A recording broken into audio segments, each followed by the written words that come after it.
நம்ம வளரணும்னா நம்மள 4 பேர் அவமானப்படுத்தணும், 4 பேர் காரி துப்பணும். ஒருத்தனுக்கு கீழே வேலை பார்க்க நான் தயாரில்லை. இது என்ன தப்பு இருக்கு ஒருத்தருக்கு கீழே வேலை பார்க்கறது? அவரும் அப்படிதான் இருந்திருப்பார். அவர் பதவி உயர்வு பெற்று ஒரு மேல இடத்துக்கு போயிருப்பார். Chennai Samartha international aviation and hotel management college வழங்கும் பிஹைண்ட் இட்ஸ் அடுத்து என்ன படிக்கலாம் மாணவர்களுக்கான நிபுணர்களின் கல்வி வழிகாட்டல் நிகழ்ச்சி powered by best educational trust PSNA college of engineering and technology Dindigul Velammal nexus. 24 மணி நேரம் நம்மளை உழைங்கன்னு சொல்றவங்க யாரும் 24 மணி நேரம் உழைக்கிறதெல்லாம் கிடையாது. அவங்களாம் சண்டே நிம்மதியாக தூங்குறாங்க. படிப்பு பணத்தை மட்டுமே ஈட்டுவதற்கான முயற்சி நீங்கள் நம்ப ஆரம்பிச்சிட்டிங்கன்னா உங்களுக்கு படிப்பு மேலே மரியாதை போய்டும். பணம் சம்பாதிப்பதுன்னு மட்டும் நீங்கள் முடிவு பண்ணிட்டீங்கன்னா அவங்க வளர்ச்சி மட்டுப்பட்டு போகும்னு சொல்கிறேன். ஒரு 7000 ரூபாய் சம்பாதிக்கிறப்ப என்னுடைய பெரிய டார்கெட்டே ஒரு 10,000 ரூபா சம்பாதிச்சு. நான் சென்னைக்கு வரப்போ தான் நினச்சேன் 10,000 ரூபா சம்பாதிக்கணும் லைஃப்பில் அப்படின்னு. அந்த கனவை நான் முழுசாக காண்றதுக்குள்ளே எனக்கு 12,500 ரூபா சம்பளம் கொடுத்துட்டாங்க. பணத்தை வச்சு உங்களை நீங்கள் மதிப்பிட பார்த்தீங்கன்னா உங்களோட வேல்யூ என்னன்னு தெரியாது. லைஃப் செட்டில் ஆயிரும் அப்படிங்கிற இந்த டேர்மை நீங்கள் எப்படி பார்க்குறீங்க? இந்த ஏரியாவில் ஒரு செல்வந்தர் இருப்பார். லைஃப்பில் யாருமே செட்டில்லாம் ஆகுறது கிடையாது. செட்டில் ஆகிட்டா லைஃப் போர் அடிச்சிடும். அதென்ன செட்டில் ஆகுறது? செட்டில் ஆகிறதுக்கான டேர்ம்ஸ் மாறிக்கிட்டே இருக்குல்ல. ஒரு வீடு இருந்தால் நீங்கள் செட்டில்னு ஒரு காலத்தில் சொன்னால், ஒரு காலத்துலலாம் ஒரு வேலை இருந்தாலே நீங்கள் செட்டில்டு. ஒரு வீடுன்னா பத்தாது, அது ட்ரிபிள் பெட்ரூம் இருக்கணும் அப்படின்னாங்க. அதுக்கப்புறம் ஈஸியாரில் ஒரு வீடு இருக்கணும் அப்படின்னாங்க. அப்புறம் மாமனார் வேறு பணக்காரனாக இருக்கணுன்னாங்க, பொண்ணு படித்ததாக இருக்குன்னாங்க, அழகாக இருக்கணும்னாங்க, 2 குழந்தைன்னாங்க. எது செட்டில்? Nothing settle. கொண்டே வச்சு மூடிட்டு ஒரு நாள் கழிச்சு 3 நாள் கழிச்சு பால் தெளிப்பாங்கல்ல, அதான் செட்டில்மெண்ட். உங்கள் கோல் மாறிக்கிட்டே இருக்கும். ஏன்னா உங்கள் எக்ஸ்போஷருக்கு ஏற்ற மாதிரி மாறும்ல. கோல்ஸ் இருக்கணும், ஆனால் அந்த கோலே உங்களை முடக்கிடக்கூடாது. எங்கள் அம்மா சின்ன வயசுலேருந்து என் மண்டையில் ஏற்றுனது என்னன்னா, தம்பி உனக்கு தேங்காய் சட்னி தான் பிடிக்கும் அப்படின்னு சொல்லுவாங்க எங்கள் அம்மா. ஸோ இட்லிக்கும் தேங்காய் சட்னி தான். நான் தேங்காய் சட்னிக்கே தேங்காய் சட்னி தான் தொட்டுக்கிட்டு சாப்பிடுவேன். அப்போ இது வரைக்கும் நமக்கு பிடிக்கும் பிடிக்காதுங்கிறத யார் முடிவு பண்ணியிருக்காங்க? யாரோ ஒருத்தர் முடிவு பண்ணியிருக்காங்க. நமக்கு இது வராதுங்கிறத யாரோ ஒருத்தவங்க முடிவு பண்ணியிருக்காங்க. இது Chennai Samartha international aviation and hotel management college வழங்கும் பிஹைண்ட் இட்ஸ் அடுத்து என்ன படிக்கலாம். சார், நிறைய விஷயங்கள் நீங்கள் பேசிட்டீங்க. இருந்தாலும் ஒரு சில விஷயங்கள் பற்றி கேட்கணுங்கிறதுக்காக தான். அதாவது ஆம்பிஷியஸாக இருக்கிறது, கோல் ஓரியன்டாக இருக்கணும், கோல் இல்லைனா நீ மனுஷனே இல்லை, இப்படிலாம் நிறைய டேர்ம்ஸ் நம்ம கேள்விப்பட்டிருக்கோம். இப்போ நீங்கள் சொன்னீங்களே, நம்மளுக்கு என்ன பிடிக்கும் என்ன வரும்னு தெரிஞ்சுக்கிறதுக்கே ஒரு வயசாகுது. இந்த டைமில் நம்ம எப்படி கோல் செட் பண்ணிக்கிறதுங்கிற ஒரு டவுட் எல்லாத்துக்குமே இருக்கும். ஸோ அதை பற்றி நீங்கள் என்ன நினைக்கிறீங்க சார்? ஆக்சுவலாக கோல் இல்லாதவன் மனுஷனே இல்லை அப்படிங்கிறதெல்லாம் ஓரளவுக்கு உண்மை தான். ஏதாவது ஒரு கோல் இருக்கணும்ல. இப்போ சின்ன வயசில் என் பொண்ணுகிட்ட ஃபஸ்ட்டு கேட்டப்போ என்ன ஆக போகிறேன் அப்படின்னு கேட்டேன். டீச்சர் ஆக போகிறேன் அப்படின்னு சொன்னிச்சு. அதுக்கு ஏதோ ஒரு டீச்சர் அப்போ பிடிச்சிருக்கும் போல் இருக்கு. அதுக்கப்புறம் கொஞ்ச நாள் பார்த்தா போலீஸ் ஆகிறேன்னு சொல்லிட்டு இருந்தாப்புல. ஒரு மாதிரி எங்கேயோ வெளிநாட்டுக்கு போயிருந்தப்போ தண்ணியை கீழே ஊற்றிட்டா அப்போ அங்கே ஒரு போலீஸ் பார்த்தார். அவர் உன்னை பிடிக்க போகிறான்னு சொன்னதுனால அதுலேருந்து பயம் போலீஸை பார்த்தா. அதுக்கப்புறம் வேறு எங்கே போனாலுமே சென்னையிலேயுமே சொல்லுவோம், அந்த போலீஸ் விட்ட சொல்லியிருப்பார் உன்னை பிடிச்சிருவார் அப்படிமோ. அதனால் ஒரு வருஷம் போலீஸ்க்கு பயந்துக்கிட்டே இருந்தப்போ அவளுக்கு தெரிஞ்சிருச்சு போலீஸ் ரொம்ப பவர்ஃபுல் போட்டுருக்குன்னு. கொஞ்ச நாள் நான் போலீஸ் ஆக போகிறேன் அப்படின்னு சொல்லிட்டு இருந்தாப்புல. கொஞ்ச நாளைக்கு அப்புறம் பார்த்தீங்கன்னா என்ன பண்ண போகிறேன், இல்லை நான் சும்மா இருக்கலான்னு இருக்கேன்ட்டா. அப்போ என்ன பண்ணுவேன்னா, நான் பழமுதிர் சோலைக்கு போவேன், ஆப்பிள் வாங்குவேன், ஃப்ரிட்ஜில் வச்சு கட் பண்ணி சாப்பிடுவேன் அப்படின்னு. காசுக்கு என்ன பண்ணுவேன், அப்பா ஆஃபீஸ்லேருந்து எடுத்துக்குவேன் அப்படின்னு. ஓகே, கோல் மாறிக்கிட்டே இருக்கும். கோல் மாறிட்டே இருக்கலாம், தப்பே இல்லை. ஏன்னா இதுதான் கோல் அப்படின்னு நீங்கள் சின்ன வயசில் ஃபிக்ஸ் பண்ணுறதுல ஒரு அட்வான்டேஜ் இருக்குது, டிஸ்அட்வான்டேஜ் இருக்குது. இது கொஞ்சம் பழைய ஐடியாலேருந்து வேறு மாதிரி இருக்கலாம். பட் நான் அப்படி தான் நம்புகிறேன். உங்கள் கோல் மாறிக்கிட்டே இருக்கும். ஏன்னா உங்கள் எக்ஸ்போஷருக்கு ஏற்ற மாதிரி மாறும்ல. காலம் மாற மாற மாற வாய்ப்புகள் மாற மாற மாற அந்த வாய்ப்புகளை பயன்படுத்திக்கிறதுக்கான ஒரு ஓப்பன் ஸ்பேஸே நீங்கள் வச்சுக்கணும். ரிஜிடாக பல்ல கடிச்சிக்கிட்டு இதுதான் என் கோல், அதை தாண்டி நான் வரவே மாட்டேன்னா நீங்கள் 7 வயசில் வச்ச கோல் 15 வயசில் காலாவதி ஆயிரும் இல்லையா?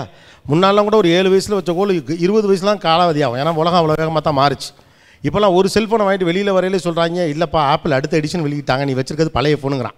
நம்ம 1,45,000 வாங்கினவன் அவனே ஆஃபர் போனால் 1 லட்ச ரூபா 40,000 கூட கொடுத்து வாங்கியிருப்போம். அப்போ வேண்டாம் மோர் ஆப்பர்ச்சுனிட்டிஸ் அவைலபிள் பிஃபோர். எனக்கு ஏன்னு ஒரு டெக்னாலஜி உள்ளே வருது அப்படின்னா நான் இதை தான் படித்து வைப்பேன் அப்படின்னு நீங்கள் நினச்சிங்கன்னா அடுத்த டெக்னாலஜியவோ அல்லது புதிய வாய்ப்புகளையோ கவனிக்க முடியாமல் போகிறதுக்கான வாய்ப்பு இருக்குது. ஸோ அதீதமாக கோல் செட் பண்ணேன் அதிலே தான் நிற்பேன் அப்படின்லாம் இருக்கக்கூடாது. அதில் சின்ன லிபர்ட்டி இருக்கணும். உங்களுடைய கோலை மெருகேற்றி கொள்ளவோ அல்லது மாற்றிக்கொள்ளவோ அல்லது ஒரு கட்டத்தில் அப்போ அது பெட்டராக இருந்துச்சு, பின்னால் அது பெட்டராக இல்லை, ஏன்னா காலம் மாறிச்சு, என்னுடைய எக்ஸ்போஷர், நான் சந்தித்த மனிதர்கள், அது எனக்கு கிடைத்த கல்வி, எனக்கு கிடைத்த வாழ்க்கை ஒரு வேறு அறிவை தந்திருக்கு அப்படின்னா நீங்கள் உங்கள் கோலை மாற்றிக்கலாம், தப்பு கிடையாது. ஒன்றே ஒன்று என்னென்னா வெறும் கோலே இல்லாமல் இருக்கக்கூடாது. அது ஒரு பிரச்சனை இருக்குது. என்னதுக்கு இருக்கவங்க ஏதோ சின்ன பிள்ளை நான் ஒன்றுமே பண்ண போகிறதில்ல அப்படின்னு சொல்லிட்டு இருந்தால் அது கதை வேறு. ஆனால் ஒரு அடல்ட்டாக நீங்கள் வந்த பிறகும் கூட ஒரு சின்ன இலக்குகள்லாம் இல்லைன்னு வச்சுக்கலேன், நம்ம போகிறது பர்பஸ் ஆஃப் லைஃப் இருக்காது. இக்கிகாயில் அழகாக சொல்லுவான், நீ காலையில் ஏன் எந்திரிக்கிறங்கிறதுக்கு ஒரு காரணம் வேணும் அப்படிம்பாங்க. அந்த புக்கு ஒன்று படிச்சிங்கன்னா, இக்கிகாயினா ஒரு ஜப்பானிய வாழ்க்கை முறை பற்றின ஒரு நல்ல புத்தகம், முடிஞ்சால் பாருங்கள். அதில் நீ காலையில் எந்திரிக்கிறதுக்கு என்ன ஏதாவது ஒரு காரணம், there must be reason to wake up early. நீ காலைல சீக்கிரம் எந்திரிக்கிறேன்னா அந்த நாள் பற்றின ஒரு சந்தோஷம் இருக்கணும்ல. அப்போ ஏதோ ஒன்று இருக்கணும், இன்றைக்கி இதை பண்ணணும். என்னை பொறுத்த வரைக்கும் டே கோல்ஸ் ஆர் பெட்டர். இன்றைக்கி இதை பண்ணணும், நாளைக்கு இது பண்ணணும், மறுநாள் இதை பண்ணணும், அப்படி ஒரு கோல்ஸ் வச்சுக்கோங்க. That's better. கோல்ஸ் இருக்கணும், ஆனால் அந்த கோலே உங்களை முடக்கிடக்கூடாது. இன்றைய காலகட்டத்துக்கு இது ரொம்ப முக்கியம். 15 வருஷத்துக்கு முன்னால் கேட்டிங்கன்னா அது இப்படி சொல்லிப்போனான்னு எனக்கு தெரில. ஆனால் இன்றைக்கி கேட்டிங்கன்னா உங்கள் கோல்ஸ் இருக்கிறது நல்லது, ஆனால் கோல்ஸே உங்களை முடக்கிடக்கூடாது. ரீசெண்டாக நீங்கள் நல்ல ஒரு செக்மெண்ட் நிறைய பேர் வந்து வேலைக்கு போகாமல், அதாவது வந்து என்ன பண்ணுறதுன்னு தெரியாமல் நம்ம பண்ணுறது தான் சரின்னு இருக்கிற பேரண்ட்ஸ் ஒரு சைடு, மாணவர்கள் ஒரு சைடு, பேரண்ட்ஸ் ஒரு சைடு இருக்கிற எபிசோட் பார்த்தோம். அதை பார்க்கும்போது ஒரு கோல் இல்லாமல் வேறு எந்த எண்ணமும் இல்லாமல் இருக்கிற ஒரு ஜென்ரேஷனை பார்க்கும்போது எப்படி இருந்தது உங்களுக்கு? இல்லை, அவங்க கோல் இல்லாமல் கன்ஃபியூஸ்டாக இருக்காங்க. அப்புறம் இன்னொன்று என்ன அப்படின்னு கேட்டோம்னா, இன்றைக்கி டெக்னாலஜி வளர்கிறப்ப நமக்கு என்ன ஒன்று தோணுதுன்னா, ஒன்று எளிதாகவே செய்ய முடியுங்கிறப்ப நான் ஏன் கஷ்டப்பட்டு செய்யணும்? when something is very easy to do that, நான் ஏன் அதுக்கு மெனக்கடணும், நான் ஏன் கஷ்டப்படணும் அப்படின்னு அந்த இப்போ எல்லாருக்குமே ஒரு ஆர்டிஃபிஷியல் பெயின் நிறைய தேவைப்படுது. இப்போல்லாம் நீங்கள் கவனிக்கிறீங்களா? ஏன்னா நிஜ வாழ்க்கையில் பெயின் இல்லை. இங்கேருந்து ஒரு 4 கிலோமீட்டர் நடந்து போய் யாரும் பெருசாக பள்ளிக்கூடத்துக்குலாம் போய் இப்போலாம் படிக்கல. கூடுதல் சுமைகள் வேணா இருக்கலாம், நிறைய படிக்கலாம், ஒருவேளை சிலபஸ் கஷ்டமாக இருக்கலாம், 4 டியூஷன்லாம் போகலாம். ஆனால் வசதி வாய்ப்புகளோ ஒன்று கிடைக்காமலும் இருக்கிறதுக்கான நிஜ பெயின்லாம் இல்லை. அதனால் நம்ம ஆர்டிஃபிஷியல் பெயினுக்கு அதிகமாக பார்க்குறோம். நீங்கள் கவனிங்களேன், நம்ம வளரணும்னா நம்மளை 4 பேர் அவமானப்படுத்தணும், 4 பேர் காரி துப்பணும். அன்றைக்கி என்னை நீங்கள் அசிங்கப்படுத்துறீங்களா, உங்கள் முன்னால் நான் வளர்ந்து காட்டலை அப்படின்னு ஏதாவது ஒரு டயலாக் நம்ம பேச வேண்டியிருக்கு. அதனால் எல்லா வெற்றி கதைகளை பற்றி பேசுகிறப்ப அவமானங்களை பற்றி அதிகம் பேசுகிறோம். அல்லது அவமானங்களை பற்றி அதிகம் பேசுகிற போது என்னை நிறைய பேர் நிராகரித்தார்கள் என்று பேசுகிறப்ப தான் நமக்கு ஒரு மோட்டிவேஷன் பிச்சுக்கிட்டு வருது. நம்ம தாய்மாமா ஒருத்தர் நம்மளை கழுவி ஊற்றினார்ல, அந்த ஆளுக்கு பதில் சொல்கிறதுக்காக நம்ம படிக்க ட்ரை பண்ணுறோம். அந்த ஆள் நிம்மதியாக இருப்பான், நம்ம வேலை அது இல்லை. அப்போ நிஜ வாழ்க்கையில் பெயின் குறைவாக இருக்கிறனால நம்ம என்ன நினைக்கிறோன்னா, ஆர்டிஃபிஷியல் பெயின் மேலே இன்ட்ரெஸ்ட்டாக இருக்கும். கொஞ்சம் கஷ்டப்படுங்க, எல்லாத்துக்கும் ஒரு வேலை இருக்க தான் செய்யுது. எதுவுமே வேலை இல்லாமல் எல்லாருமே இப்போ என்ன ஆகிடுச்சுன்னா, that is a more of an exposure. எல்லோரும் சக்ஸஸோட அவுட்புட்டை தான் பார்க்குறீங்க. இப்போ ஃபார் எக்ஸாம்பிள் நேற்று கூட ஒருத்தர் நான் சந்தித்த ஒரு இன்டர்வியூவில் பார்த்தப்ப அவர் கோட் சூட்லாம் போட்டு உட்காந்துருந்தார். அப்போ நான் கேட்டேன், இன்றைக்கி உங்களை பார்க்குறவங்க கோட் சூட் போட்டு ஜம்முன்னு உட்காந்துருக்கீங்கன்னு தெரியும், ஆனால் இந்த இடத்துக்கு வந்து ஒரு கோட் சூட் போட்டு உட்காரதுக்கு எவ்வளோ சிரமம் இருந்துச்சுங்கிற வாழ்க்கை யாருக்கும் பெருசாக தெரியுமா அப்படிங்கிறது தெரியலை. ஆக்சுவலாக அவங்களாம் கோல் இல்லாமல் இருக்காங்களா இல்லையா அப்படிங்கிறது தெரியல. They try to be the best. அவங்களுக்கு டைரெக்ஷனில் வெல் டைரக்டட் இன்டெலிஜென்ஸ்னு ஒரு வார்த்தை உண்டு, சரியான திசையில் செலுத்தப்படுகிற அறிவு அப்படின்னு. இன்னைக்கு இன்டெலிஜென்ஸ் எல்லாருக்குமே இருக்குது இல்லையா? ஆக்சுவலாக சொல்கிறோம் அந்த காலத்தில் தான் நல்லா படித்தாங்க, அப்படிலாம் கிடையாது. இப்போ தான் பசங்க நல்லா படிக்கிறாங்க. இப்போ ஒரு பையன் கொண்டு ஒரு ப்ராப்ளத்தெல்லாம் சால்வ் பண்ணுறது ரொம்ப கஷ்டமாக இருக்குது. 6ஆம் கிளாஸ் படிக்கிற பையனுக்கு வந்து டியூஷன் எடுக்கிறதெல்லாம் இன்றைக்கி சாதாரண விஷயம்லாம் இல்லை. அப்பாக்கெல்லாம் அப்போ சர்வசாதாரணமாக சொல்லிக் கொடுத்தாங்க. இப்போல்லாம் என் பொண்ணு புக்கு எடுத்துகிட்டு வந்தானாவே நான் தெரிச்சிருவேன், எனக்கு ஏதோ ஒரு வேலை இருக்குன்னு ஏதாவது சொல்லி. ஆனால் அது ஒன்று கூட நமக்கு தெரியல. பட் உங்கள் நாலேஜை சரியான திசையில் தான் நீங்கள் செலுத்துகிறீர்களா என்பதான் இப்போ இருக்கக்கூடிய அறிவு. எனக்கு என்ன தெரியும்னு தெரிஞ்சிருக்குது, அதை எந்த பாதையில் நான் செலுத்தணுங்கிற அறிவு தான். அப்போ நிறைய ஆப்ஷன்ஸ் இருக்கப்போ இருக்கக்கூடிய குழப்பங்கள் தான் அது. But some of the segments கொஞ்சம் அப்படி இருக்கிறாங்க. இப்போ என்னென்னு கேட்டால், அதான் நான் சொன்னல, படிச்சுக்கிட்டே இருக்க ட்ரை பண்ணுறது. அடுத்து ஏன்னா வேலைங்கிறது, அதாவது ஒரு நிறுவனமயமாக்கப்பட்ட சிஸ்டத்துக்குள்ளே உடன்படுறதுல நிறைய பேருக்கு கஷ்டம் இருக்குது. ஒரு ஒழுங்கமைக்கப்பட்ட கட்டமைப்புக்குள்ளே வாழ்வதற்கு மீறி இருப்பது தான் சுதந்திரம்னு நான் நினைக்கிறோம். ஆக்சுவலாக அப்படி கிடையாது. எங்கே போனாலும் ஒரு சிஸ்டம் இருக்கும். வீடுனா அதுக்கு ஒரு சிஸ்டம் உண்டு. வாசலில் செருப்பை கலட்டணும், சாப்பிட்றதுக்கு மேலே கை கழுவணும், சாப்பிட்ட தட்டை எடுத்து வைக்கணும் அல்லது கழுவி வைக்கணும், ட்ரெஸ்ஸை வந்து இங்கே தான் போடணும், துவைக்கிறதும் இப்படி தான் பண்ணணும், ஒரு ஒழுங்கு இருக்குது. பள்ளிக்கூடம்னா ஒரு ஒழுங்கு இருக்குது, சமூகம்னா ஒரு ஒழுங்கு இருக்குது, ரோட்டில் இன்னும் இப்படி பண்ணக்கூடாது அப்படின்னு ஒரு ஒழுங்கு இருக்குது. நம்ம என்ன நினைக்கிறோன்னா, எல்லா ஒழுங்குகளையும் மீறுவதற்கு பேர் சுதந்திரம்னு நினைக்கிறோம். அது நம்மளை வந்து கட்டுப்படுத்துது அப்படின்னு நினைக்கிறோம். ஒரு அலுவலகம். அதனால தான் நிறைய பேர் இந்த வார்த்தை அந்த ஷோலையுமே சொன்னாங்க, ஒருத்தனுக்கு கீழே வேலை பார்க்க நான் தயாரில்லை. இது என்ன தப்பு இருக்குது ஒருத்தருக்கு கீழே வேலை பார்க்குறது? அவரும் அப்படி தான் இருந்திருப்பார். அவர் பதவி உயர்வு பெற்று ஒரு மேல் இடத்துக்கு போயிருப்பார். அப்போ வந்து ஒருத்தருக்கு கீழே வேலை பார்க்குறங்கிறது மலினமானதாகவோ அல்லது ஒரு அமைப்புக்கு கீழே, ஒரு ஒழுங்குக்கு கீழே, கட்டமைக்கப்பட்ட விதிகளுக்கு கீழே பணிந்து போகிறதோ அல்லது ஏற்றுக்கொள்வதோ அவமானதமானதாகவோலாம் கொஞ்சம் காலமாக அப்படி ஒரு கேம்பெயின் நடக்குது. அது இந்த மாதிரி தோண வைக்குது, நான் யாருக்கும் கீழே இருக்க மாட்டேன். அப்படிலாம் நீங்கள் இருக்கலாம் முடியாது, அப்படி தேவையும் கிடையாது. நீங்கள் ஏதோ ஒரு கட்டத்தில் ஒருவர் சொல்வதை கேட்கல, எந்த தப்பும் கிடையாது. ஒரு வாத்தியார் சொல்கிறத கேளுங்க, அம்மா சொல்கிறத கேளுங்க, அப்பா சொல்கிறத கேளுங்க. யார் சொல்கிறதையும் கேட்காத ஒருத்தன் சொல்கிறத எப்படி உலகம் கேட்கும்? when you guys are ready to listen, people will listen to you. So இந்த குழப்பம் இருக்கிறதுனால தான் வந்து தொடர்ச்சியாக யாருடைய கட்டுப்பாட்டுக்குள்ளும் இல்லாத ஒரு வேலைக்கு போகணும்னு ட்ரை பண்ணுற ஒரு மனப்போக்கு கொஞ்சம் பேர்ட்டு இருக்குது. அந்த ஷோவில் அந்த பேசின சில பேருமே அது அந்த எண்ணிக்கை ரொம்ப அதிகம் இல்லைன்னா நான் நம்புகிறேன். அப்படி தான் இருக்கணும்னு ஆசைப்பட்றேன். ஏன்னா எங்களுக்கும் ஒரு பயத்தை கொடுத்தது பார்க்கும்போது ஆடியன்ஸாக. பொதுவாக பெற்றோர்கள் வந்து ஒரு சில பெற்றோர்கள் இந்த கோர்ஸ் முடித்த உடனே ஒரு நல்ல ஜாப் கிடைக்கணும், அது நிறைய சம்பளம் தரணும் அப்படின்ற ஒரு எதிர்பார்ப்பில் தான் வந்து கோர்ஸ் தேடுறதை பார்க்க முடியுது. சில பெற்றோர்கள் படிப்புக்காக பணத்திற்காக படிப்பா அப்படிங்கிற ஒரு கொஸ்டினில் வந்து நம்ம நிற்க வேண்டியதாக இருக்குது. ஸோ ஒரு படிப்பு அது வந்து தொடர்ந்து அந்த ப்ராக்ரஸ் இருக்குல்ல சார், பணம் சம்பாதிக்கிறது அதெல்லாம் வந்து எப்படி நீங்கள் பார்க்குறீங்க? எடுத்தோடனே படிக்கிறது மட்டும்தான் முக்கியமாக பார்க்கணுமா, இல்லை ஜாபு பணம் அதை வந்து நோக்கி? பணமே தேவையில்லை அப்படின்னு சொல்லக்கூடிய அளவுக்கெல்லாம் நான் இன்னும் வளரல, அப்படிலாம் நான் சொல்ல மாட்டேன். பணம் வேணும். அது ஒரு போக்கு. அதாவது பணமே வேண்டாம்னு சொல்கிறவங்களாம் நிறைய பணம் வச்சுருக்காங்க, அதையும் நம்ம கவனிச்சுக்கணும். 24 மணி நேரம் நம்மளை உழைங்கன்னு சொல்கிறவங்க யாரும் 24 மணி நேரம் உழைக்கிறதெல்லாம் கிடையாது. அவங்களாம் சண்டே நிம்மதியாக தூங்குறாங்க, மத்தியானம் கறிசோறு சாப்பிட்றாங்க, வருஷத்துக்கு ஒரு தடவை ஃபாரின் போயிடுறாங்க, சந்தோஷமாக கால்ஃப் கிளப்பில் விளையாடிக்கிட்டு தான் இருக்காங்க. ஸோ பணமே வேண்டாம்னு சொல்லக்கூடிய அளவில் நம்ம வளர்ந்துருக்கோமா அப்படிங்கிறதுலாம் எனக்கு தெரியல. பணமே வேண்டாம் என்று சொல்லுவது தனிநபர் சம்மந்தப்பட்ட முடிவு. ஒன்று உங்களுக்கு அதிகமாக இருக்கிறது வேண்டாம்னு தோணும், எனக்குன்னா அதுவே வரலைங்கிறப்ப பணம் என்பது ஒரு முக்கியம் தான்.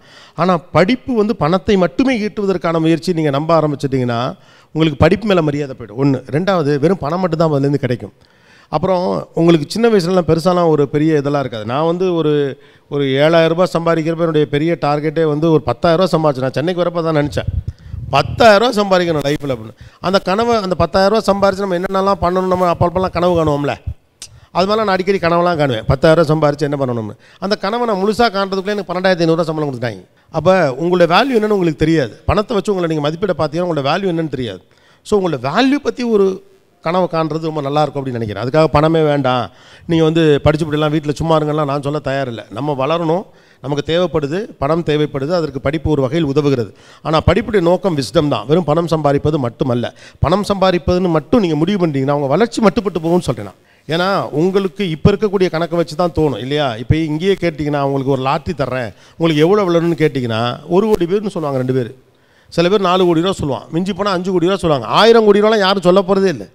100 கோடி ரூபா விழணும் அப்படின்னு யாராவது கேட்க போகிறோமா என்ன? அதெல்லாம் வேண்டாப்பா, நம்ம சிம்பிளாக இருப்போம். 100 கோடி வச்சுக்கிட்டு என்ன பண்ணுறது நமக்கு தெரியாது. நமக்கு 1 கோடி ரூபானா நம்மகிட்ட ஒரு கணக்கு இருக்குது. 30 லட்ச ரூபா கடன் இருக்குது, அதை அடைச்சிருவோம். 30 சுடிதார், 30 பேண்ட்டு சட்டை. கல்யாணம் ஒன்று சிம்பிளாக நீட்டாக முடிச்சுட்டு 20 லட்ச ரூபாய் பேங்க்கில் ஃபிக்ஸட் டெபாசிட்டில் போட்டால் பேசாமல் இருக்கலாம், அவ்வளோதான். 1 லட்ச ரூபாய் கணக்கு வச்சுருக்கோம். அப்போ பணத்தை வச்சுருக்கப்ப கணக்கு வரும், விஸ்டம் வச்சுருக்கப்ப உங்கள் வேல்யூ வரும். உங்கள் வேல்யூ 100 கோடியாக இருக்கலாம், உங்கள் வேல்யூ 10,000 கோடியாக இருக்கலாம். உங்கள் வேல்யூ எல்லாருக்குமே ஆளுக்கு 1 கோடி சம்பாரிச்சு கொடுக்கக்கூடிய அளவு கெப்பாசிட்டி உள்ள ஆளாக நீங்கள் இருக்கலாம். அதனால தான் நான் என்ன சொல்கிறேன், பணத்தை நீங்கள் வந்து படிப்போட கனெக்ட் பண்ணாதீங்க. மற்றபடி பணம் வேணுங்கிறது இங்கே முக்கியம்தான், அதை நான் மறுக்கலை. அதாவது இந்த படிப்பை எடுங்க, இந்த கோர்ஸை சூஸ் பண்ணுங்கள், உங்கள் லைஃப் செட்டில் ஆயிரும் அப்படின்னு வந்து சொல்லுவாங்க. பட் நம்மளுக்கு தான் தெரியும் ஒவ்வொரு ஸ்டேஜ் போக போக இன்னும் நம்ம ஓடிக்கிட்டே தான் இருக்கோன்னு. இந்த லைஃப் செட்டில் ஆயிரும் அப்படிங்கிற இந்த டேர்மை நீங்கள் எப்படி பார்க்குறீங்க? இல்லை, என்ன படித்தா என்ன நடக்குங்கிற எக்ஸ்பர்ட் ஒப்பீனியனை ஓரளவு நீங்கள் ஃபாலோ பண்ணுறது பெட்டர் தான். ஏன்னா அவங்க அதில் அது சார்ந்த துறை சார்ந்த வல்லுநர்களாக இருக்கிறப்போ நான் என்னுடைய கன்சர்ன் என்னென்னா அதில் அது உங்களுக்கு செட் ஆகுமா நீங்கள் கவனிக்கணும் அப்படிங்கிறத நான் மறுபடியும் சொல்ல ட்ரை பண்ணுறேன். ரெண்டாவது நீங்கள் கேட்டது லைஃப்பில் செட்டில் ஆகுறது. Okay, how many people think that I am settle in my life? நீங்கள் செட்டில் ஆகிட்டீங்கன்னு யாரெல்லாம் நினைக்கிறீங்க? நான் நினைக்கிறேன் கீழே ஒருத்தர் இருப்பான், மேலே இருக்கவங்க எல்லாம் செட்டில் ஆகிட்டாங்க அப்படின்னு நினச்சிட்டு. இந்த மண்டபத்தோட ஓனர் செட்டில் ஆகிட்டாருன்னு நம்ம நினச்சிட்டு இருப்போம்ல, அவர் இந்த பக்கத்து ரூமில் இருந்தாருன்னா போய் கேளுங்க. அட ஏன் தம்பி, என் கதையை 10 நாள் இங்கே போட்டு சொல்லலாம். இந்த ஏரியாவிலே ஒரு செல்வந்தர் இருப்பார், லைஃப்பில் யாருமே செட்டில்லாம் ஆகுறது கிடையாது. செட்டில் ஆகிட்டால் லைஃப் போர் அடிச்சிடும். Don't try to settle, try to proceed. அதென்ன செட்டில் ஆகிறது? செட்டில் ஆகிறதுக்கான டேர்ம்ஸ் மாறிக்கிட்டே இருக்குல்ல. ஒரு வீடு இருந்தால் நீங்கள் செட்டில்னு ஒரு காலத்தில் சொன்னால், ஒரு காலத்துலலாம் ஒரு வேலை இருந்தாலே நீங்கள் செட்டில்டு. ஒரு சொந்த வீடு இருந்தால் செட்டில்டு அப்படின்னானுங்க. அப்புறம் அந்த வீடு பெங்களூரில் இருக்கணும்னு நானுவோம், ரைட்டா? ஒரு வீடுன்னா பத்தாது, அது ட்ரிபிள் பெட்ரூம் இருக்கணும் அப்படின்னாங்க. அதுக்கப்புறம் ஈசிஆரில் ஒரு வீடு இருக்கணும் அப்படின்னாங்க. அப்புறம் மாமனார் வேறு பணக்காரனாக இருக்கணுன்னாங்க, பொண்ணு படித்ததாக இருக்குன்னாங்க, அழகாக இருக்கணுன்னாங்க, 2 குழந்தைன்னாங்க. எது செட்டில்டு?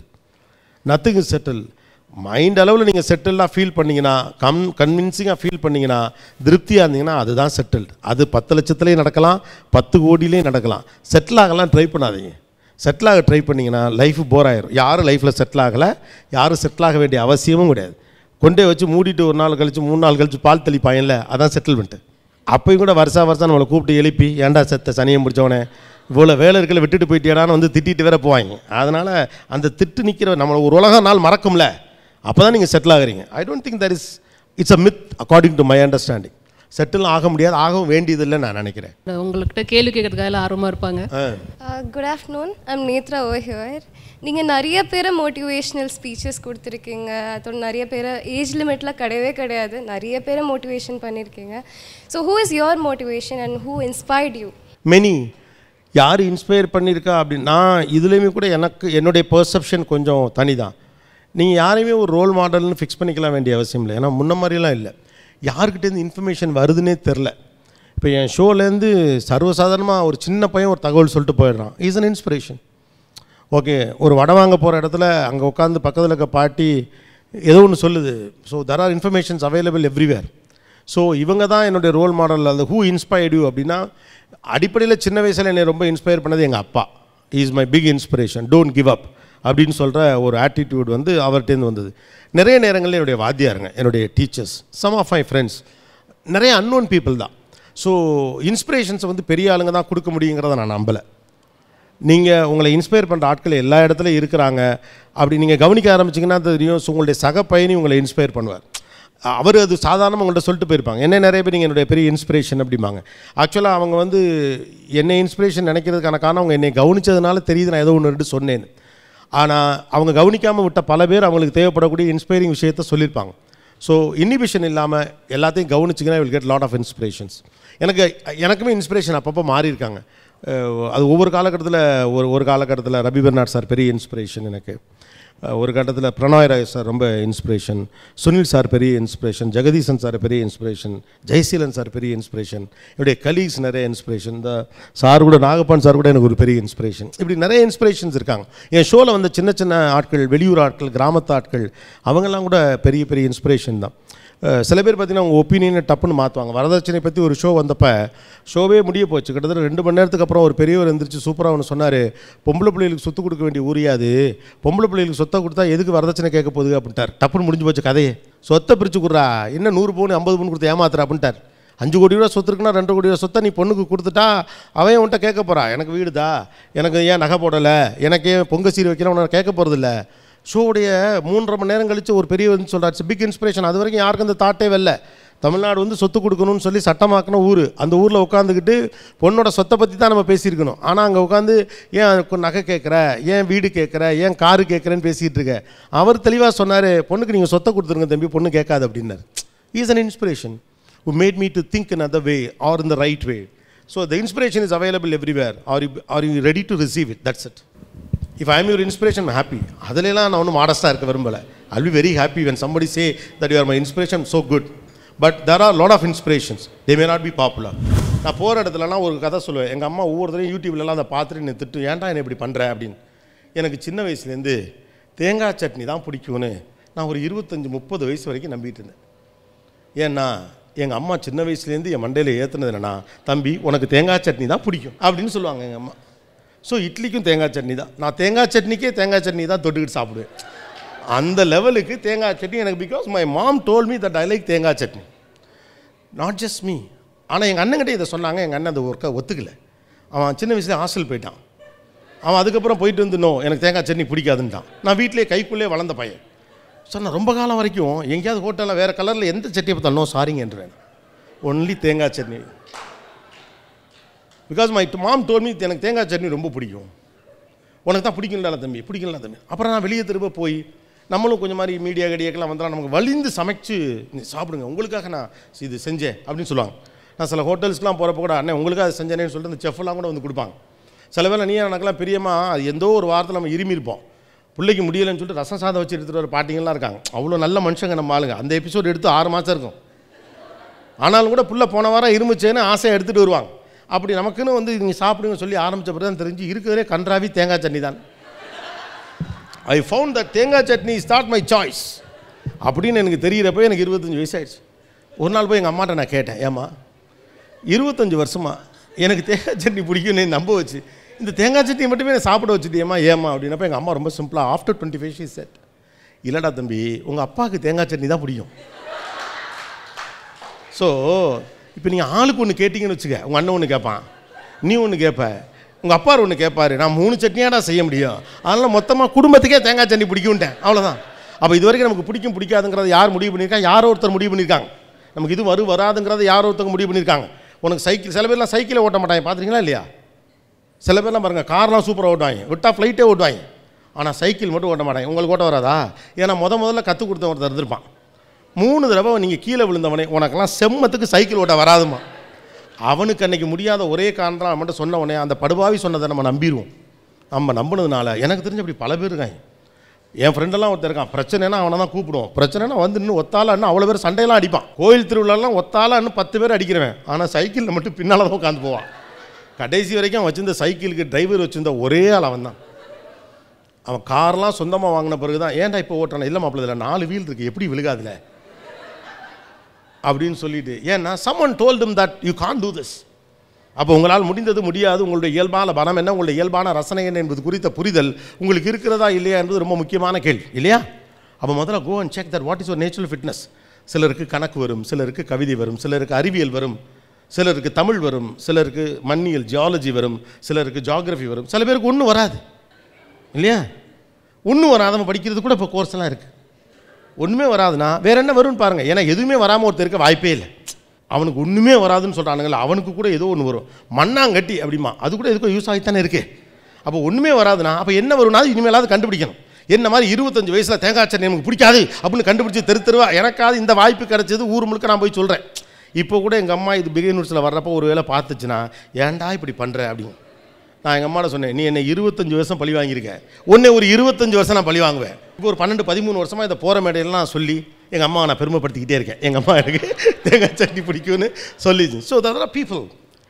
எழுத்து வீட்டில் ஒரு பையன் இந்த குறிப்பிட்ட படிப்பு எடுத்து துபாய்க்கு போய் லட்சமாக சம்பாரிச்சு, அப்பா கடன் அடைச்சு, அவனும் 100 பவுன் போட்டு கல்யாணம் பண்ணி நம்ம வீட்டில் ஒரு கதை வச்சுருப்பாங்க. ஆனால் அது அவனுக்கு மட்டும்தான் பொருந்தும்.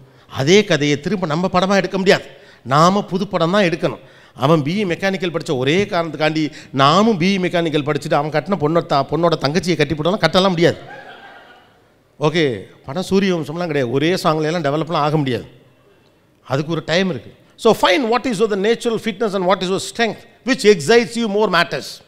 எது உங்களை உந்தி தள்ளிக்கொண்டே இருக்கிறது, எந்த படிப்பு எந்த பாடம் உங்களுக்கு ஆர்வத்தை தூண்டுகிறது, அதை முதல்ல கவனிங்க. ஏன்னா இனிமேல் இப்போ வேலை வாய்ப்புகள்லாம் பிரச்சனை கிடையாது. நீங்கள் எல்லாத்தையும் அதில் மாஸ்டராக இருந்தீங்கன்னா போதும், அவ்வளோதான். நீங்கள் என்ன வேணாலும் படிக்கலாம். நல்ல படிப்பென்று இருக்கக்கூடிய அல்லது இன்றைக்கி சொல்லக்கூடியது எல்லாத்தையும் தாண்டி ரொம்ப முக்கியமானது உங்களுக்கான நல்ல படிப்புன்னு கண்டுபிடிக்கிறது. முதல் முக்கியமான டெசிஷன் ரைட் கோர்ஸ், உங்களுக்கு பிடிச்ச புரிஞ்ச ஒரு படிப்பு. ரெண்டாவது பிடித்த வேலை. அது ஏன்னா அதுவும் காலம் முழுக்க வரப்போகிறது இல்லையா? சில பேர்லாம் கவனிச்சிருக்கீங்களா இல்லையா? ஸ்டாண்டர்டாக ஒரு டெம்ப்ளேட் வச்சுருப்பாங்க. 6 மணிக்கு எழுந்திரிப்பாங்க, 6:30 வரைக்கும் வாக்கிங் போவாங்க, 7 மணி வரைக்கும் நியூஸ் பேப்பர் படிப்பாங்க, 7 to 7:30 என்ன பண்ணுறாங்கன்னு அவங்களுக்கே தெரியாது. 7:30 மணிக்கு மறுபடியும் டீ குடிப்பாங்க, 8 மணிக்கு குளிப்பாங்க, 8:30 மணிக்கு கிளம்பி ஆஃபீஸ் போனாங்கன்னா 6 மணிக்கு தான் திரும்ப வருவாங்க. வந்தவொடனே கையிலேயே கட்டிட்டு ஒரு மணி நேரம் வேறு என்னமோ பண்ணுவாங்க, 1 மணி நேரம் டீ படிப்பாங்க, தூங்கிடுவாங்க. 40 வருஷம் அவங்களால அப்படி வாழ முடியும். உங்களால் வாழ முடியுமா? Sir days are boring you know guys, நேற்று மாதிரியே இருக்கு என்னைக்கும் அப்படிமே. Why always Monday comes after Sunday man இல்லையா? அப்போ you guys you need more excitement. அப்போ உங்கள் எஜுகேஷன் உங்கள் வேலை உங்களை எக்ஸைட் பண்ணிகிட்டே இருக்கணும். நீங்கள் நம்புற மாதிரி பக்கத்து சீட்டில் ஒரு அழகான பொண்ணு உட்காந்துட்டா லைஃப் எக்ஸைட்மெண்ட்டாக இருக்கலாம் நினைக்காதீங்க. 4 நாள் கழிச்சு இன்னொருத்தனை உட்கார வச்சுருவாங்க இங்கே, இல்லைன்னா உங்களை 3 நாளில் உங்களை தூக்கிட்டு இன்னொருத்தனை உட்கார வச்சுருவாங்க. உலகம் அப்படி போகுது. அப்புறம் எஜுகேஷன் மஸ்ட் எக்ஸைட் யூ. அது உங்களை உந்தி தள்ளணும், உங்களுக்கு ஒரு ஆர்வத்தை தந்துக்கிட்டே இருக்கணும். உங்கள் வேலை அது உங்கள் வாழ்க்கை முழுக்க வரப்போகுது, அது உங்களுக்கு பிடிச்ச மாதிரி இருக்கணும். அப்போ பிடிச்ச மாதிரியான வேலை உங்களுக்கு கிடைக்குன்னா மொதல் டெசிஷன் கரெக்டாக இருக்கணும்.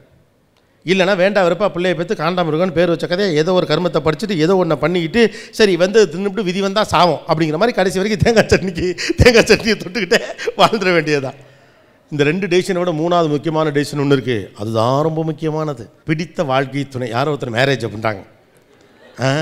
ஓகே, ஏம்மா இந்த 3 டெசிஷனுமே சரியாக பண்ணலையா நீங்கள்? ஸோ அந்த 3வது decision is very much important. பிடித்த வாழ்க்கை துணை. ஏன்னா அது உங்களோட காலம் முழுக்க வரப்போகிறது. அப்போ இந்த 3 முடிவுகள் மனிதனுக்கு சரியாக அமைஞ்சிருச்சுன்னா வேறு பிரச்சனையே கிடையாது. ஆணாக இருந்தாலும் சரி பெண்ணாக இருந்தாலும் சரி. இப்போ தான் எல்லாருக்கும் சந்தோஷமாக இருக்கும். ஐயோ 3வது முடிவு ரொம்ப முக்கியமானதாக இருக்கே. அப்போ இந்த 3வது முடிவு உங்களுக்கு பிடிச்ச மாதிரி அமையணும்னா முதல் 2 முடிவு கரெக்டாக இருக்கும். இந்த முதல் 2 முடிவும் கரெக்டாக இருக்கணும்னா முதல் முடிவு கரெக்டாக இருக்கணும். இப்போ எடுக்க போகிற முடிவு தான் கடைசி 3வது முடிவுக்கு மேட்ரு. இப்போ பயமாக இருக்கா? So the B sincere about sensible about education. Don't try to consider that is a fantasy. ஒரு வித்தியாசமான படிப்பை தான் படிக்கணும், எவன் கேட்டாலும் புரிஞ்சு கொள்ளாத ஒரு படிப்பை படிக்கணும் அப்படிலாம் ஒன்றும் கிடையாது. உங்களுக்கு எது ஒத்து வருமோ படிங்க. தமிழ் பிடிச்சிருக்குன்னா நல்லா தமிழ் படிங்க. ஹிஸ்ட்ரி பிடிச்சிருக்குன்னா ஹிஸ்ட்ரி படிங்க. நல்ல தமிழ் கண்டென்ட் எழுத ஆள் இல்லை, மீடியாக்காரங்களாம் கேட்டு பாருங்கள். தகராறுக்கு சின்ன ராவா பெரிய ராவாங்கிறாங்க. பெரிய தகராறாக இருந்தால் பெரிய ரா போட்டுக்க, சின்ன தகராறாக இருந்தால் சின்ன ரா போட்டுக்க. அப்படி பயணமுக்கு 3 சுழியா 2 சுழியாண்ணா, பக்கத்தில் போனீங்கன்னா 2 சுழி போட்டுக்கோங்க. லாங் டிஸ்டன்ஸாக போனால் 3 சுழி போட்டுக்கோங்க. எதுக்கு 2 சுழி போகிறோம், எதுக்கு 3 சுழி போகிறோம், இங்கே ஞா போடணும் இங்கே ஞா போடணும், ஒற்றெழுத்து மிகல்னா என்ன யாருக்கும் தெரில. நல்ல தமிழ் காப்பி ரைட்டிங்க்கு அவ்வளோ பெரிய மார்க்கெட் இருக்குது அப்படின்னு சொல்கிறாங்க. நீங்கள் ஒரு இதை போட்டு கீழே ஒரு கமெண்ட் போடுறான்ல, அந்த ஒரு பஞ்ச் லைன் எழுதுறான்ல, அந்த பஞ்ச் லைன் எழுதுறவனுக்கு அவ்வளோ பெரிய மார்க்கெட் இன்றைக்கி இருக்குது. இசையில் அவ்வளோ பெரிய மார்க்கெட் இருக்குது, கிரிக்கெட்டுக்கு அவ்வளோ பெரிய மார்க்கெட் இருக்குது. So I don't just consider the market which excites you matters. அதுதான் நான் மறுபடியும் உங்களை சொல்லிகிட்டே இருக்கு. திரும்ப நான் ஆசைப்படுறது ஒன்று தான், காலம் முழுக்க நீங்கள் சந்தோஷமாக இருக்கணும். உங்களுக்கு பிடிச்ச விஷயத்தை நீங்கள் செஞ்சுருக்கணும். ரைட்டா? பிடிச்ச விஷயத்தை செஞ்சுட்டிங்கன்னா பண்ணுற வேலைலாம் கஷ்டமாக இருக்காது. So 3 important decisions are much more important in life. 3 முக்கியமான முடிவுகள் வாழ்க்கையை தீர்மானிக்கிறது. அப்போ connect again with the life. படிப்பு உங்கள் வாழ்க்கையோட தொடர்புடையதாக இருக்கணும், உங்களுக்கு ரொம்ப பிடிச்சதாக இருக்கணும், அது உங்களை கனெக்ட் பண்ணிக்கிட்டே இருக்கணும். என்னன்னு தோணும். சில பேர்லாம் லைப்ரரியிலாம் போய் உட்காந்தே கிடப்பான், பார்த்துருக்கீங்களா? சில பேர்லாம் லைப்ரரி போவாங்க, என்ன தான் பண்ணுறாங்க லைப்ரரியில் அப்படின்னு தோணும். அவனுக்கு புக்கு பிடிக்கும், படிக்க பிடிக்கும். நாங்களாம் சின்ன காலேஜ் படிக்கிறப்ப என் ஃப்ரெண்டு ஒருத்தனுக்கு டயர் ரொம்ப பிடிக்கும். நாங்களாம் சைக்கிளில் இல்லை மாரி சைட்டுக்கெலாம் நடந்து போகிறப்ப இந்த பெரிய பெரிய கார்களை பார்ப்போம். அவன் இந்த டயராக பார்ப்பான், பஸ்ஸு டயரை தட்டி பார்ப்பான். அந்த பக்கம் பார்த்தீங்கன்னா அங்கே கிளேதாரத்துலேருந்து சைக்கிள் பஞ்சர் போடுவாங்களா, அந்த கடையில் போய் உட்காந்துருப்பான் அவரோட. ஆனால் லாரி டயருக்கு எப்படி பஞ்சர் போடுறது அப்படிமா ஃப்ரீயாக அவருக்குலாம் அந்த கம்பி வச்சு அந்த குத்தி விட்டு அந்த ஒட்டுறது. அப்போ சொல்லுவான், மாப்பிள்ள இந்த லோஷன் இல்லாமல் பஞ்சர்லாம் அடைக்க முடியாது அப்போலாம் பேசுவோம். நாங்கள் அவனை பைத்தியக்கார போல அப்படிமா, ஏன்டா அவன் ஒரு வண்டியை பற்றி பேசுகிறான், அவன் டயரை பற்றி பேசுகிறான். ரூமில் டயர்லாம் கொண்டாந்து வச்சுருப்பாங்க, டியூபு டயரு. ஏடா பாம்பதும் பிடிக்க போறியாடா அப்படிலாம் பேசிகிட்டு இருப்போம். ஆனால் அவன் ஜெர்மனியில் இந்த டயரை டிசைன் பண்ணுறாங்கல்ல, அந்த இடத்துக்கு போயிட்டான். அவனுக்கு டயர் பிடிச்சிருந்துச்சு. ஆனால் கடைசி வரைக்கும் கார் பிடிக்கும் சொன்ன ஒருத்தன் கூட கார் வாங்கலை. டயர் ரொம்ப பிடிச்ச ஒருத்தன் போய் பஞ்சர் கடையில் உட்காந்தான். அதை அவன் அங்கே கூட்டிகிட்டு போவோம். எனக்கு அப்போல்லாம் தோணும், இந்த டயர் ரீட் சம்மந்தமான பல விஷயங்கள்லாம் புதுசாக வரப்பலாம் ஒருவேளை இவன் தான் கண்டுபிடிச்சிருப்பானோ, ஒருவேளை இவன் தான் கண்டுபிடிச்சிருப்பானோ. அவனுக்கு டயர் பிடிச்சிருந்துச்சு. ஸோ இன்றைக்கி every thing has a market. But அது உங்களுக்கு பொருந்துதா பொருந்தலையா அப்படிங்கிறது மட்டும்தான் நீங்கள் திரும்ப திரும்ப தெரிந்து கொள்ள வேண்டிய விஷயம். மறுபடியும் I just wanted to reinstate things from the beginning. லைஃப்பில் எதையாவது ஒன்று செய்யணுங்கிற தவிப்பு அதிகம் இருக்கிற நேரத்தில் எதை சரியாக செய்ய வேண்டும் என்ற புரிதல் தான் ரொம்ப முக்கியம். We guys are trying to do something but we don't understand what is a purpose. So first important thing, find out the purpose of your life. ஒன்று. இரண்டாவது, எக்கச்சக்கமான வாய்ப்புகள் அதிகமாக இருக்கிற போது சரியான வாய்ப்பு எது, உங்களுக்கு பொருத்தமானது எது என்பதை கண்டுபிடிப்பது தான் அவசியமானது. மூன்றாவது, வாய்ப்புகள் அதிகமாக இருக்கிற போது குழப்பங்கள் இயல்பாகவே அதிகமாக இருக்கும். அப்போ உங்களுடைய நேச்சுரல் ஃபிட்னஸோடு பொருந்துகிற, உங்களுடைய இயல்பான திறனோடு பொருந்துகிற ஒரு படிப்பை தேர்வு செய்து கொள்ள வேண்டிய புத்திசாலித்தனம் உங்களுக்கு அவசியமானது. நான்காவது, கல்வி தான் இங்கே மிகப்பெரிய மாற்றத்தை கொடுத்திருக்கிறது என்று நம்முடைய பெற்றோர்களும் சமூகமும் நாடும் நம்புகிறது. அதனால தான் படிப்புக்கு இங்கே இவ்வளோ தூரம் முக்கியத்துவம் கொடுக்குறாங்க. அப்போ கல்வி என்பது குறித்த உங்களுடைய புரிதல் என்ன என்பது அவசியம். ஐந்தாவது, கல்வியின் மூலமாக நடக்கக்கூடிய மாற்றங்கள் என்பது உங்கள் சம்பந்தப்பட்டது மட்டுமல்ல, இந்த சமூகம் சம்பந்தப்பட்டதும் கூட. கல்வி குறித்த உங்களுடைய அபிப்பிராயங்களையும் பார்வைகளையும் பெரிதாக மாற்றிக்கொள்கிற போது அது மீதான மரியாதை மதிப்பீடும் உங்களுக்கு இயல்பாகவே மாறும். ஆறாவது முக்கியமான விஷயம், வாழ்க்கையில் 3 முடிவுகள் முக்கியமானதில் முதல் முடிவு நீங்கள் என்ன புரிந்து படிக்கிறீர்கள் என்பது. இரண்டாவது முக்கியமான முடிவு உங்களுக்கு தேவைப்படக்கூடிய உங்களுக்கான ஒரு நல்ல வேலையை தேர்வு செய்து கொள்ளும். மூன்றாவது உங்களுக்கான வாழ்க்கை துணை. இந்த 3 முடிவும் சரியாமைன்னா அந்த முதல் முடிவு சரியாக இருக்கணும் அப்படிங்கிற கவனம் இருக்கணும். நாலாவது, நீங்கள் யார், உங்கள் திறன் என்ன, வாட் இஸ் ஒரு எக்ஸாக்ட் நேச்சுரல் ஃபிட்னஸ் என்பதை சரியாக கண்டறியும் வரை எந்த கோர்ஸை நீங்கள் சூஸ் பண்ணுறீங்கிறதுல கவனமாக இருங்க. ஏன்னா நீங்கள் சரியாக உங்களுடைய நேச்சுரல் ஃபிட்னஸுக்கு பொருந்துகிற ஒன்றை நீங்கள் செய்கிற போது மட்டும்தான் உங்களுடைய வெற்றி இலக்கு என்பது அதிகமாக இருக்கும். ஐந்தாவது, இதை படித்தா, இந்த பாப்புலர் கோர்ஸை படித்தா, இன்றைக்கி ஃபேமஸாக இருக்க ஒன்றை படித்தா தான் சம்பாதிக்க முடியலாம் கவலையப்படாது. நீங்கள் தேர்வு செய்யக்கூடிய துறையில் நீங்கள் மாஸ்டராக இருக்கிறப்ப ஆட்டோமேட்டிக்காக உங்களுடைய இடத்தை நோக்கி உங்களால் வெற்றிகரமாக நகர முடியும். 10வது, வெற்றி என்பது நம் சம்மந்தப்பட்டது. இந்த உலகம் வச்சிருக்கக்கூடிய டெம்ப்ளேட் கிடையாது. இதுதான் சக்ஸஸ்னு ஒரு கணக்கெலாம் கிடையாது. எனக்கு இது சக்ஸஸ். இதே மாதிரி கூட்டத்தில் கடைசி வரிசையில் உட்காந்துருந்தேன்னா இன்றைக்கி ஒரு மேடையிலேருந்து பேசுகிறது எனக்கு சக்ஸஸ். ஏன் சக்ஸஸை நான் தான் டிசைட் பண்ணணும், ஊர் டிசைட் பண்ணக்கூடாது. Okay, be happy. சந்திர காற்று நம் ஜன்னலில் வீசட்டும், சரித்திரம் நாளை நம் சாதனை பேசட்டும். நன்றி, வணக்கம். Thank you all. பிகின் நோட்ஸ் வழங்கும் அடுத்து என்ன படிக்கலாம், இது மாணவர்களுக்கான கல்வி வழிகாட்டுதல் நிகழ்ச்சி. Title sponsors Chennai Samarthas group of institutions. Chennai சமர்த்தால ஈஸியா படிக்கலாம், வேர்ல்டு ஃபுல்லா பறக்கலாம். Powered by best educational trust, a complete guidelines for your higher education and job services. PSNA College of Engineering and Technology, Dindigul, Velammal nexus.